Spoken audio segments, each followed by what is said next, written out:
opportunity to address this great audience. But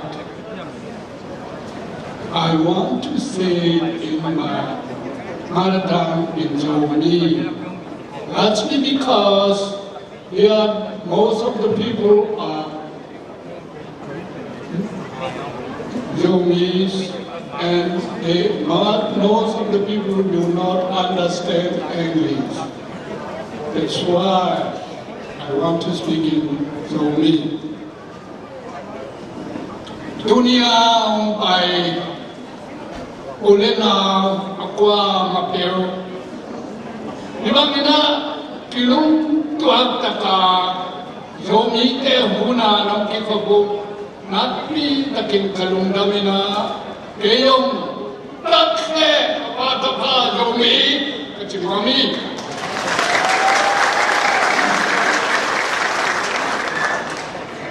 Duina iba takamasapem pem tunin kongen no pina.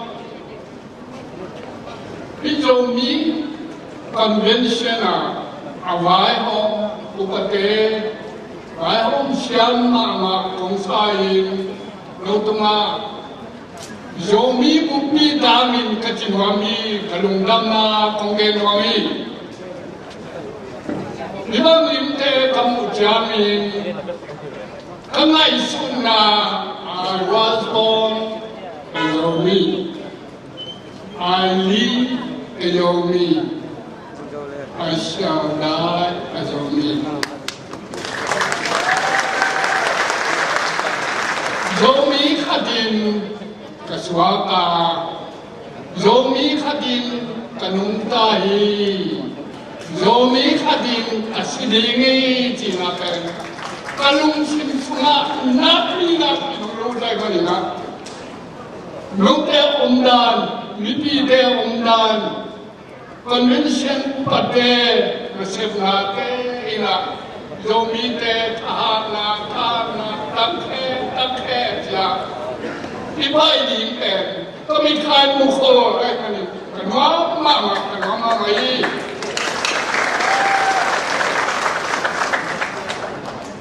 ibang ai na te hichang itun na te tak tua ite ha na sakayun Zomi cia apang masate again masate Rupa pasyanin ompia, ite jam lo ompia ini, ite jam lo mijang atung keyang ci, lipop cindi anina kali.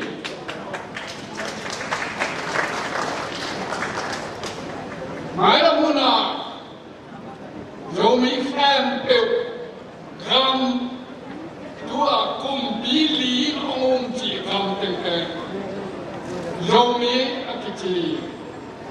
Zomi nation te kam hilinga Zomi nation kumbiden isanga anop chido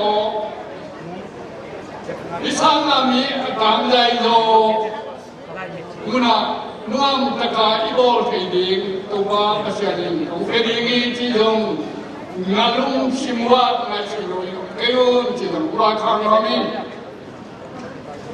banami am chile Tulai takina eitepen. Kadang dia bin kau bang, kau tewang nilai tok kibang lo, nilai bang ni nak pipi nongin, lo teter lungrong takin tu kegen tiami, kanung lam tewe. Kau kama politics iden kale in our country. The mere saying of politics is an offense in itself. Kau kama kelada kau politics sakit nainganji gel khap bepen crime mau nahi kau nahi gitu kama layu kau atuk te nain no apen no cuma kau mama nakhe bewahi beri Ingam tum sumpana, ingam begini, katanya India kam Polgam, Bangladesh. Ligam Tumsuma, Zomi, Pasianing, Kotem Kem, Lima, Omi, Aymanin. Nikan Nijamin Dolagam, in a Nijamin, Ikikalaka, Omi, Mangduni, Taikamangi.